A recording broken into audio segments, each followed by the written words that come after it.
Sarah Martinez had always dreamed of becoming a helicopter pilot. Growing up in a small town in Colorado, she would watch the medical helicopters fly overhead and imagine herself at the controls, saving lives and making a difference. After years of training and countless hours of flight time, she finally landed her dream job with Rocky Mountain Rescue Services.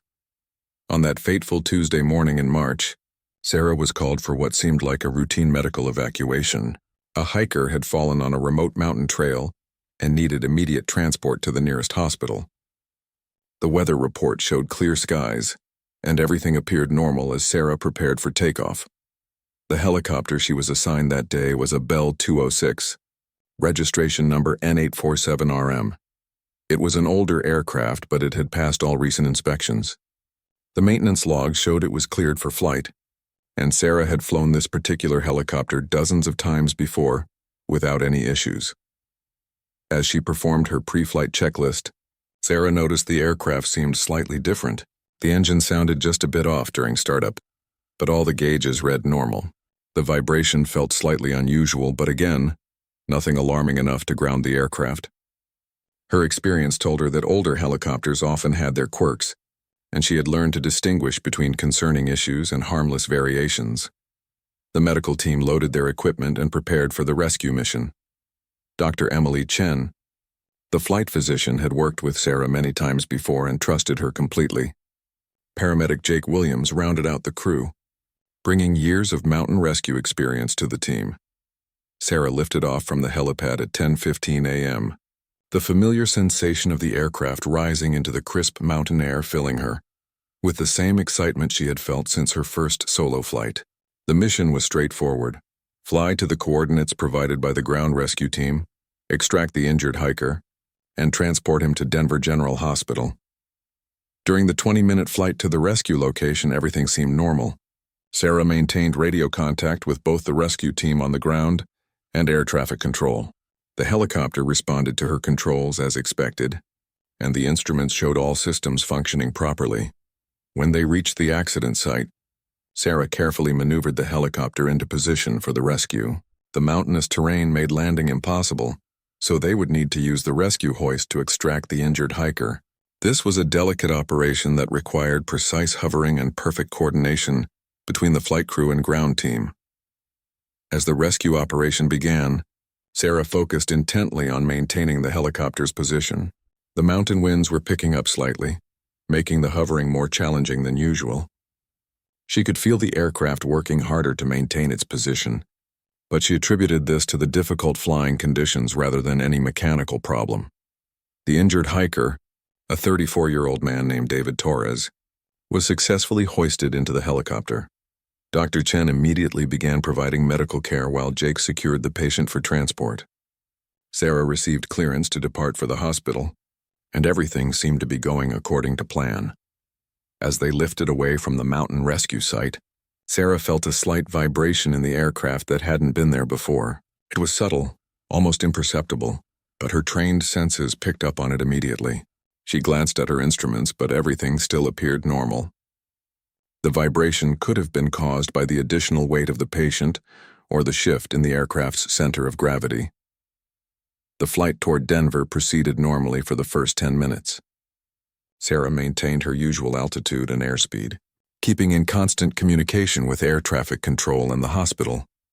Dr. Chen provided updates on the patient's condition, reporting that David was stable but would need surgery as soon as they arrived at the hospital. It was at 11:47 a.m., just as they were approaching the halfway point of their journey to the hospital, that everything changed. Sarah first noticed an unusual sound from the engine, followed immediately by a slight loss of power.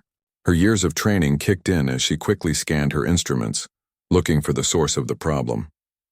The engine parameters were beginning to fluctuate in ways that concerned her. Oil pressure was dropping slightly and the engine temperature was climbing. Sarah immediately began running through her emergency procedures, while simultaneously preparing to find a suitable landing area in case the situation deteriorated further. What Sarah didn't know at that moment was that a critical component in the helicopter's engine was beginning to fail catastrophically. The part had been gradually deteriorating for weeks, showing no obvious signs of wear during routine inspections. The additional stress of the mountain rescue operation had pushed it beyond its breaking point. As the helicopter continued its flight toward the hospital, Sarah made the difficult decision to declare an emergency with air traffic control. She knew that the safety of her crew and patient depended on her ability to get the aircraft on the ground as quickly and safely as possible. Sarah's voice remained calm and professional as she transmitted her emergency declaration to air traffic control. Denver approach Rocky Mountain Rescue 847 declaring emergency. Experiencing engine irregularities. Requesting immediate vectors to nearest suitable landing site.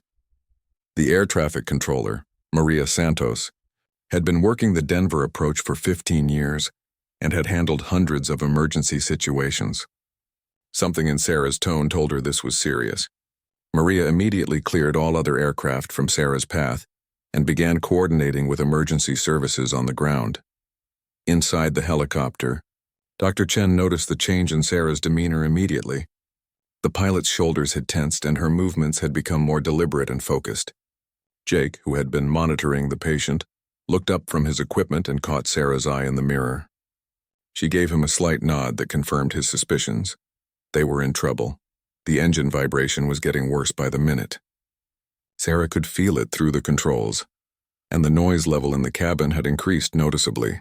She knew that helicopter engines, unlike airplane engines, didn't provide much warning before they failed completely. When they quit, pilots typically had less than 30 seconds to get the aircraft on the ground. Dr. Chen made the difficult decision to sedate David Torres more heavily. If they were going to make a hard landing, she didn't want the already injured man to suffer additional trauma from panic or sudden movements. Jake helped her secure all loose medical equipment that could become dangerous projectiles in a crash. Sarah spotted an open field about 2 miles ahead and slightly to the left of their current position. It wasn't ideal.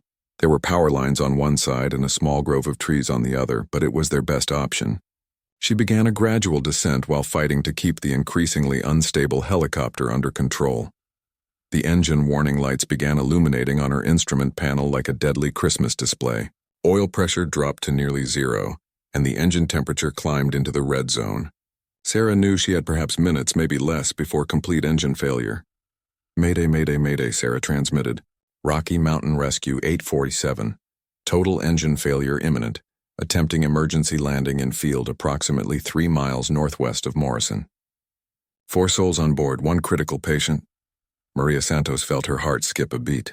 She had guided aircraft through many emergencies, but helicopter engine failures were among the most dangerous situations in aviation.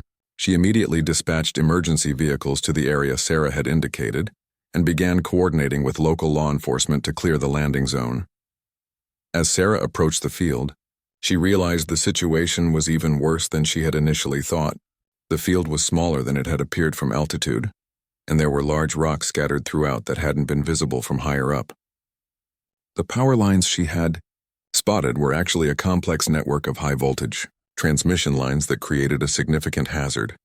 With less than a minute remaining before what she expected would be complete engine failure, Sarah had to make split-second decisions that would determine whether her crew and patient lived or died. She chose to approach the field from the east, which would give her the longest possible landing area but would require flying under the power lines Jake had strapped himself in and was holding onto David's stretcher to prevent it from sliding around the cabin. Dr. Chen had secured herself and was gripping her medical bag tightly. Both had complete faith in Sarah's abilities, but they also understood the gravity of their situation. The helicopter was now vibrating so violently that it was difficult for Sarah to read her instruments clearly. She was flying almost entirely by feel and experience, using every skill she had developed over her years as a pilot. The ground was approaching rapidly, and she could see emergency vehicles in the distance, racing toward their location. At 11:52 a.m., exactly 3 minutes after declaring her emergency, Sarah felt the engine seize completely. The helicopter suddenly became much quieter, but this silence was terrifying rather than peaceful. She now had perhaps 20 seconds to get them on the ground before the aircraft became completely uncontrollable. Using a technique called auto-rotation, Sarah attempted to use the helicopter's falling motion to keep the rotor blades spinning and maintain some control over their descent. It was one of the most difficult maneuvers in aviation, and in the best circumstances it resulted in a very hard landing. The trees at the edge of the field rushed past them as Sarah fought to control their descent. She could see the faces of emergency responders who had arrived at the scene, watching helplessly as the helicopter approached the ground at a steep angle and high speed. In those final seconds before impact, Sarah made one last control input, trying to level the aircraft and reduce their forward speed. She knew that the next few moments would determine whether this would be a survivable crash landing or a catastrophic accident. The helicopter hit the ground with tremendous force, the landing skids crumpling under the impact. The aircraft bounced once, then settled with a grinding crash that sent debris flying in all directions. The main rotor blades, still spinning from the auto-rotation, struck the ground and shattered, sending pieces of composite material spinning through the air. For several seconds after the crash, everything was eerily quiet except for the settling sounds of twisted metal and the distant sirens of approaching emergency vehicles. Then, from somewhere in the wreckage, came the first sounds of life. Someone was calling for help. The first emergency responder to reach the wreckage was firefighter Tom Mitchell from the Morrison Fire Department. He had been monitoring the emergency radio traffic and had positioned his crew close to the expected crash site. What he saw when he approached the mangled helicopter made his stomach drop. The aircraft had come to rest on its side, with the cabin partially crushed and the cockpit area severely damaged. Fuel was leaking from ruptured tanks, creating an immediate fire hazard. Tom shouted for his crew to bring foam and fire suppression equipment while he attempted to locate survivors. Sarah was unconscious but breathing, trapped in the pilot's seat by twisted metal from the instrument panel. Her left arm was clearly broken, and blood was running down her face from a head wound. The impact had been so severe that her seat had partially separated from its mounting points. In the passenger compartment, Dr. Chen was conscious but dazed. She had suffered a concussion and several broken ribs, but her medical training kicked in despite her injuries. She immediately began checking on Jake and David, trying to assess their conditions even as emergency responders worked to extract them from the wreckage. Jake had taken the worst of the impact. The paramedic was unconscious with obvious head trauma and multiple fractures. His position in the aircraft had left him most vulnerable to the crushing forces of the crash. David Torres, ironically, had been somewhat protected by the medical equipment and stretcher that Dr. Chen and Jake had so carefully secured. Before the crash, it took nearly 40 minutes for rescue crews to safely extract all 4 occupants from the helicopter. Sarah regained consciousness just as they were loading her into an ambulance, her first words being a question about her crew and patient. The paramedic treating her assured her that everyone had survived the crash, though all were seriously injured. The investigation into the crash began immediately. The Federal Aviation Administration and the National Transportation Safety Board both dispatched teams to the scene within hours. The wreckage was carefully documented and photographed before being transported to a secure facility for detailed analysis. Initial examination of the crash site revealed several important clues. The engine had clearly failed completely before impact, as evidenced by the lack of fire damage that would typically result from an engine running during a crash. The pattern of wreckage distribution suggested that Sarah had successfully executed an auto-rotation landing, which had likely saved all their lives. Dr. Jennifer Walsh, the lead NTSB investigator assigned to the case, had investigated dozens of helicopter crashes during her career. She knew that engine failures in helicopters were relatively rare, and when they did occur, they were often the result of maintenance issues, pilot error, or manufacturing defects. The helicopter's maintenance records were thoroughly reviewed. The aircraft had undergone a routine inspection just 3 weeks before the crash, and all required maintenance had been completed on schedule. There were no outstanding airworthiness directives or service bulletins that hadn't been complied with. Rocky Mountain Rescue Services had an excellent safety record and was known throughout the industry for their rigorous maintenance standards. The company's director of maintenance, Robert Chang, had overseen the care of their fleet for over a decade without a single maintenance-related incident. Sarah spent 2 weeks in the hospital recovering from her injuries. During that time, she was interviewed multiple times by investigators, providing detailed accounts of the events leading up to the crash. Her description of the engine's behavior before failure would prove crucial to understanding what had gone wrong. The black box, technically called a flight data recorder, was recovered from the wreckage in good condition. These devices in helicopters were relatively new technology, and this particular aircraft had been retrofitted, with the equipment only 6 months earlier as part of the company's voluntary safety enhancement program. When investigators began analyzing the data from the flight recorder, they expected to find evidence supporting their initial theories about the cause of the engine failure. The data would show them the exact engine parameters in the minutes leading up to the failure, potentially revealing whether it was a gradual deterioration or a sudden catastrophic event. However, what the black box data revealed was far more disturbing than anyone had anticipated. The engine parameters shown in the recorded data didn't match what should have been happening based on the physical evidence from the wreckage. Even more puzzling, the data seemed to indicate that the engine had been running normally right up until the moment of impact. Dr. Walsh called her team together for an emergency meeting. In her 15 years of crash investigation, she had never encountered data that so completely contradicted the physical evidence. Either the flight data recorder had malfunctioned, or something far more sinister had occurred. The investigation team decided to dig deeper into the aircraft's history. They began tracing every component of the helicopter, looking for any clues that might explain the discrepancy between the recorded data and the actual events of the crash. What they discovered would shock not only the aviation industry, but would also expose a conspiracy that reached into the highest levels of aircraft manufacturing and maintenance. The truth about what happened to Sarah's helicopter would ultimately lead to congressional hearings and fundamental changes in how aircraft safety was regulated. The breakthrough came when investigators noticed something unusual about the serial numbers on several engine components.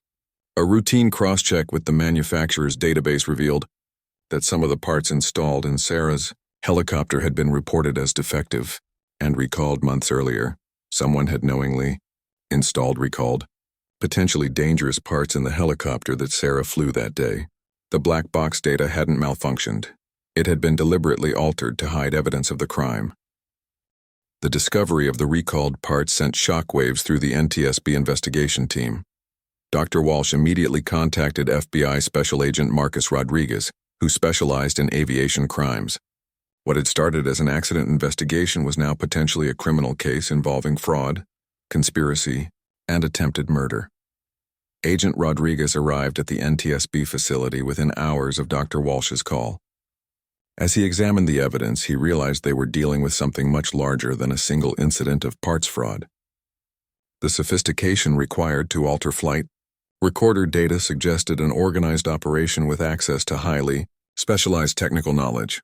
The recalled parts in question were fuel pump components manufactured by Precision Aviation Systems, a subsidiary of the massive defense contractor Meridian Industries. The parts had been recalled 6 months earlier after several instances of premature failure that had resulted in emergency landings.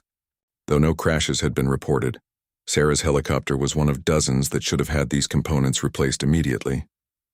The fact that not only were the dangerous parts still installed, but that someone had gone to great lengths to hide this fact suggested deliberate criminal activity rather than simple negligence. The investigation team began tracing the chain of custody for the recalled parts. They discovered that Precision Aviation Systems had issued the recall notice properly and had even sent replacement parts to Rocky Mountain Rescue Services. However, the paperwork showed that the old parts had been replaced, and the dangerous components had supposedly been returned to the manufacturer for disposal. Robert Chang, the maintenance director at Rocky Mountain Rescue Services, was as shocked as anyone when investigators informed him of their findings. His maintenance logs clearly showed that the recall work had been completed by certified technician Dennis Murphy 3 months earlier. Chang had personally signed off on the work completion. When investigators interviewed Dennis Murphy, they found a man who seemed genuinely confused by their questions. Murphy insisted that he had completed the recall work exactly as specified and provided detailed documentation of the parts replacement. His logbooks showed the serial numbers of both the old parts that were removed and the new parts that were installed. The mystery deepened when investigators realized that the serial numbers in Murphy's logbooks didn't match the serial numbers of the parts actually found in the crashed helicopter. Someone had apparently switched the parts after Murphy had completed the Legitimate repair work agent Rodriguez expanded his investigation to include all personnel who had access to the aircraft after the recall work was completed. The list included other maintenance technicians, pilots, fueling crews, and administrative staff. Each person was thoroughly interviewed and subjected to background checks. The breakthrough in the criminal investigation came from an unexpected source. Linda Vasquez, an administrative assistant at Rocky Mountain Rescue Services, contacted the FBI after reading about the investigation in the newspaper. She had noticed unusual activity in the maintenance hangar several weeks before the crash, but hadn't thought much of it at the time. Linda reported seeing a man she didn't recognize working on Sarah's helicopter. Late one evening after normal business hours, when she asked the night security guard about it, he told her that the man had proper identification and authorization to be there. The security guard, unfortunately, had died in a car accident 2 weeks after the helicopter crash, making him unable to provide testimony. Agent Rodriguez's team began reviewing security camera footage from the maintenance facility. The cameras were primarily focused on the perimeter of the building for theft prevention, but one camera had a partial view of the area where Sarah's helicopter was normally parked. The footage from 3 weeks before the crash showed a figure working on the aircraft during the night shift. The image quality was poor, and the person's face wasn't visible, but investigators could see that someone was definitely accessing the engine compartment of the helicopter. Further investigation revealed that the person on the security footage had used legitimate access credentials belonging to Marcus Webb, a former Precision Aviation Systems employee who had been laid off 6 months earlier. Webb had inside knowledge of the recalled parts and would have known exactly how to switch them without detection. When FBI agents attempted to locate Marcus Webb, they discovered that he had disappeared shortly after the helicopter crash. His apartment had been abandoned, and he had withdrawn his entire savings account in cash the day after Sarah's emergency landing.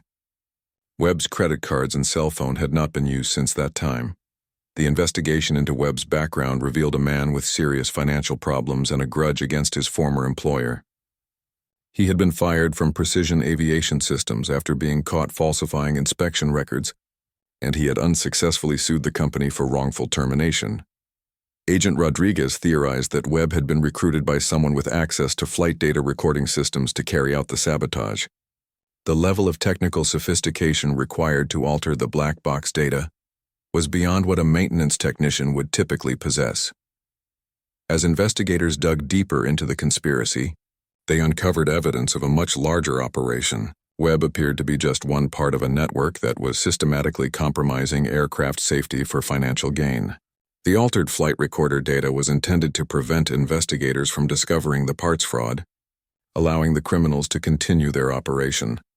The investigation revealed that similar parts switching had occurred at maintenance facilities across the country. In most cases, the aircraft had not experienced failures because the recalled parts, while defective, didn't always fail immediately. Sarah's helicopter had simply been unlucky, or perhaps had been specifically targeted because of something investigators had not yet discovered. Dr. Walsh's team made another disturbing discovery.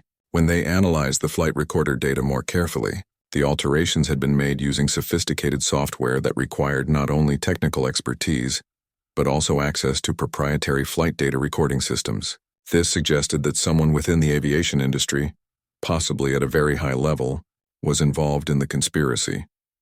The realization that the crash had been the result of deliberate sabotage rather than mechanical failure hit Sarah particularly hard.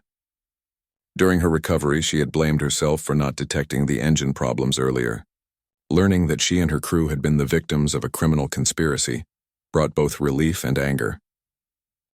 The investigation took a dramatic turn when FBI agents raided the offices of Meridian Industries, the parent company of Precision Aviation Systems. Armed with search warrants based on the evidence they had gathered, Agent Rodriguez's team confiscated computers, financial records, and internal communications spanning the previous 2 years. What they found in those records would expose one of the largest aviation fraud schemes in history. Internal emails revealed that senior executives at Meridian Industries had known about widespread problems with the recalled parts for over a year before issuing the recall notice. Even more damaging, the emails showed that the company had been actively working to minimize the scope of the recall to protect their profits. The scheme worked like this.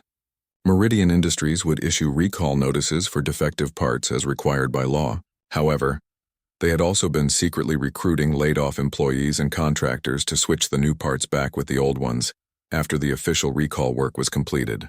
The dangerous parts would then be reinstalled in aircraft, while the paperwork would show that the recall had been properly completed. The criminals made money in several ways. First, they sold the new safe parts on the black market to overseas buyers who didn't ask questions about their origin. Second, they collected the full recall costs from aircraft operators while only actually replacing a fraction of the dangerous parts. Third, they avoided the massive liability costs that would have resulted from grounding hundreds of aircraft for extended periods. The mastermind behind the operation was revealed to be Dr. Patricia Hoffman, Meridian Industries Vice President of Safety and Compliance. Ironically, the person responsible for ensuring aircraft safety had been systematically undermining it for financial gain. Dr. Hoffman had recruited a network of former employees, including Marcus Webb, to carry out the physical aspects of the fraud. The sophisticated software used to alter flight recorder data had been developed by Hoffman's team under the guise of improving crash investigation capabilities. Instead, it was being used to hide evidence of their crimes. The software could modify flight data to make engine failures appear to be the result of pilot error or other causes, rather than defective parts. As the scope of the conspiracy became clear, investigators realized that Sarah's crash was just one of many incidents that had been caused by the fraudulent parts. Several other unexplained engine failures and emergency landings over the previous months were now being reinvestigated in light of the new evidence. The human cost of the conspiracy was staggering. While Sarah and her crew had survived their crash, other aircraft operators had not been as fortunate. Investigators linked at least 3 fatal crashes to aircraft that had been fitted with the fraudulent parts, resulting in the deaths of 14 people. Sarah was contacted by investigators and asked to testify before a federal grand jury. Despite still recovering from her injuries, she agreed to help with the prosecution. Her detailed account of the events leading up to the crash, combined with the physical evidence and flight recorder data, provided crucial testimony for the criminal case. The investigation also revealed why Sarah's helicopter had been specifically targeted. Dr. Hoffman's team had identified Rocky Mountain Rescue Services as a high-profile target because of their excellent safety record and the publicity that would result from any incident involving their aircraft. They believed that if their scheme could fool investigators in a case involving such a well-respected operator, it would be unlikely to be detected elsewhere. Marcus Webb was eventually located by FBI agents in Mexico, where he had been hiding since the crash. He was arrested and extradited back to the United States, where he agreed to cooperate with investigators in exchange for a reduced sentence. His testimony provided the final pieces of evidence needed to prosecute the leaders of the conspiracy. The legal proceedings moved quickly once Webb began cooperating. Dr. Patricia Hoffman and 6 other executives from Meridian Industries were arrested on charges including conspiracy, fraud, and in some cases, murder in connection with the fatal crashes caused by their scheme. The scandal rocked the aviation industry and led to congressional hearings on aircraft safety oversight. Lawmakers demanded to know how such a large-scale fraud could have gone undetected for so long, and what changes needed to be made to prevent similar incidents in the future. Sarah returned to flying 6 months after the crash, but not before the experience had fundamentally changed her perspective on aviation safety. She became an advocate for improved oversight of aircraft maintenance and stricter penalties for those who compromised safety for profit. The case also led to significant changes in how flight data recorders were secured and monitored. New systems were implemented to prevent unauthorized modifications to recorded data, and multiple backup systems were required to ensure the integrity of crash investigation evidence. Rocky Mountain Rescue Services faced intense scrutiny during the investigation, but they were ultimately cleared of any wrongdoing. The company had followed all proper procedures and had been victimized by the conspiracy just as much as Sarah and her crew. They implemented additional security measures in their maintenance facility and began conducting random audits of completed repair work. Dr. Chen and Jake both recovered from their injuries and returned to their careers in emergency medicine. David Torres, the hiker they had been rescuing, made a full recovery and maintained contact with the crew that had risked their lives to save him. He often said that while the rescue mission had ended in disaster, the skill and courage of the flight crew had saved all their lives. The trial of Dr. Hoffman and her co-conspirators was scheduled to begin 8 months after Sarah's crash. The prosecution had assembled a massive case file including thousands of documents, dozens of witnesses, and experts from around the world who would testify about the impact of the conspiracy on aviation safety. The trial of Dr. Patricia Hoffman and her conspirators began on a cold February morning in Denver federal court. The courtroom was packed with journalists, aviation safety experts, and family members of those who had been affected by the fraud scheme. Sarah sat in the front row, having taken leave from her job to attend every day of the proceedings. Federal prosecutor Amanda Chen laid out the government's case in devastating detail. She presented evidence showing how the conspiracy had systematically endangered thousands of aircraft and resulted in multiple crashes. The jury listened in stunned silence as she described the callous disregard for human life that had motivated the defendant's actions. Dr. Hoffman's defense team attempted to portray her as a scapegoat for systemic problems within the aviation industry. They argued that the pressure to cut costs and maximize profits had come from higher levels of corporate management, and that their client had been forced to participate in the scheme to keep her job. However, the prosecution's evidence was overwhelming. Marcus Webb's testimony revealed the extent of Dr. Hoffman's personal involvement in planning and executing the fraud.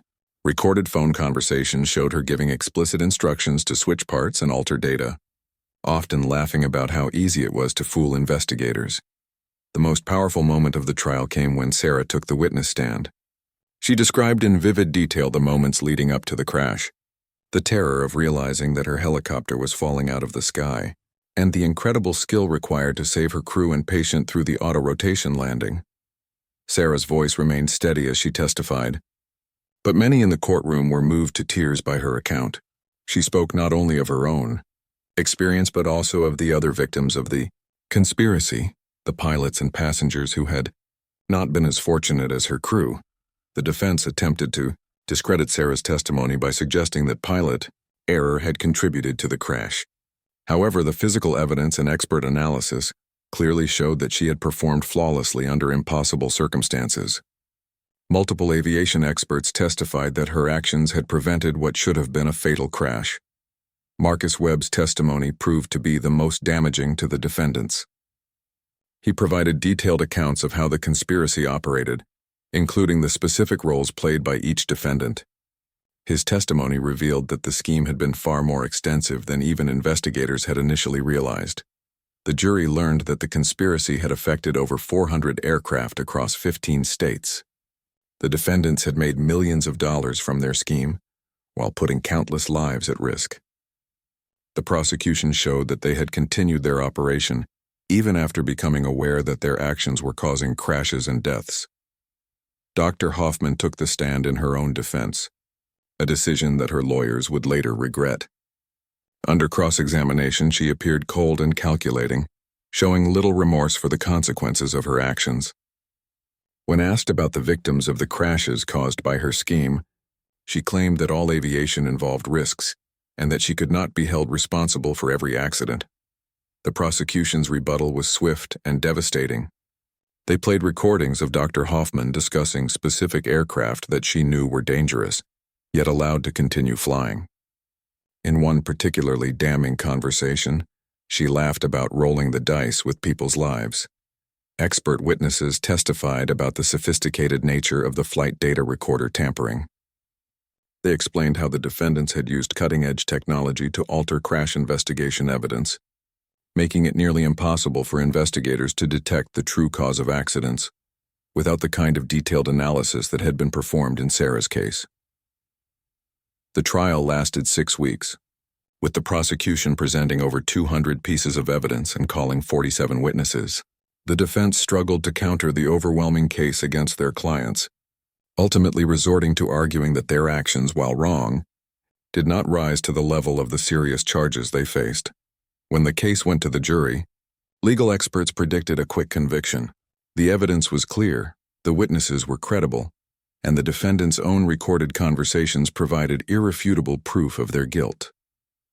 However, the complexity of the case meant that deliberations lasted 3 full days. On a Thursday afternoon in late March, exactly 1 year after Sarah's crash, the jury returned with their verdict. Dr. Patricia Hoffman was found guilty on all counts, including conspiracy, fraud, and murder in the first degree for the fatal crashes caused by her scheme. Her 6 co-conspirators were also convicted on various charges related to their participation in the conspiracy. The sentencing hearing took place 2 months later. Judge Robert Martinez listened to impact statements from dozens of victims and their families before imposing sentences that sent shockwaves through the aviation industry. Dr. Hoffman received life in prison without the possibility of parole, while her co-conspirators received sentences ranging from 25 to 40 years. The criminal case was followed by massive civil lawsuits against Meridian Industries. The company eventually filed for bankruptcy, unable to pay the billions of dollars in damages awarded to victims and their families. The corporate executives who had overseen the conspiracy, but managed to avoid criminal charges, found their careers destroyed and their personal assets frozen, pending civil litigation.